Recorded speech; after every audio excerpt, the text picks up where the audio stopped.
Il fait partie de cette jeune génération de complétistes qui gagnent. À 28 ans, Thomas Carlile a déjà accumulé de nombreuses expériences équestres. Thomas Carlile avec Sirocco du Gers, sa deuxième sélection dans l'équipe de France.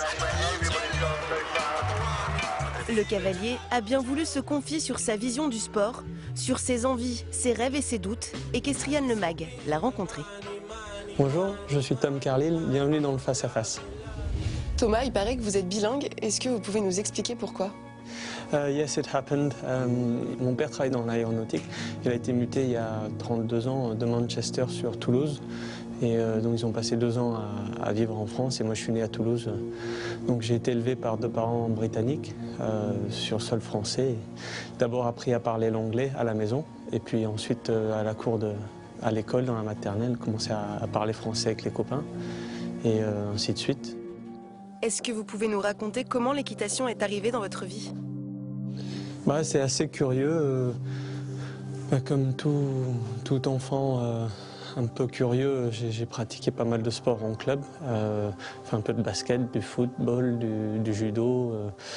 Quand j'avais 5-6 ans, j'avais fait un peu de promenade à cheval à Poney, à Shetland, sans vraiment y accrocher.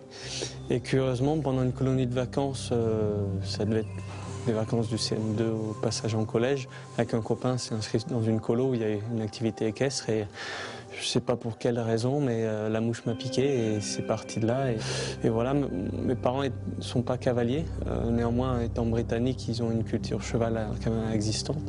Néanmoins, quand ils ont vu que j'ai pris goût pour l'équitation, et puis moi j'ai toujours eu un côté compétiteur, ils m'ont amené voir le 4 étoiles de Burghley.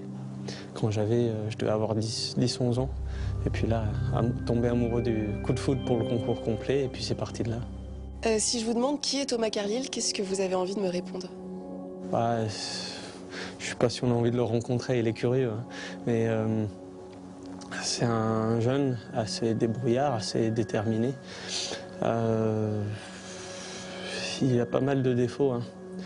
Les qualités sont dures à trouver, mais je pense que son plus gros défaut, c'est qu'il n'est pas fainéant. Il est assez travailleur. Plutôt rigoureux, un peu perfectionniste sur les bords, et ça a des conséquences. Après, dans ses qualités, je pense que je peux être quelqu'un d'assez rigolo au quotidien. Je suis plutôt généreux, je trouve, et voilà, je suis passionné par ce que je fais et par les gens que je rencontre, les chevaux que je rencontre. Et j'ai une drôle d'histoire, mais commence à ressembler un peu à quelque chose maintenant. Est-ce qu'en dehors de l'équitation, vous avez un hobby? La sieste. Non, j'ai toujours été un peu... Mon père était un passionné d'aviation. Donc c'est vrai que dès qu'il y a un avion qui passe au-dessus de ma tête, j'ai le même réflexe que lui, c'est de regarder et puis un peu repérer le modèle, le type d'avion. Toujours été un peu curieux par les sports automobiles. La moto m'a toujours plu, même si j'en fais pas. Le rugby étant de Toulouse, ça a toujours été une occasion d'aller voir un match, de s'y prêter un petit peu entre copains, même si pour des raisons de sécurité, c'est pas très sérieux de jouer à ça avec mon gabarit. Mais je suis un peu touche à tout, ouvert à tout. J'adore le sport de haut niveau, peu importe la discipline. J'ai jamais assez de temps de le faire, mais une petite après-midi de pêche, ça détend bien. Selon vous, quelle est la plus grande difficulté du métier? Arriver à vivre de sa discipline, c'est ce qui est le plus redoutable. C'est à double tranchant parce que plus on arrive à passer de temps à pratiquer notre discipline, plus on devient performant.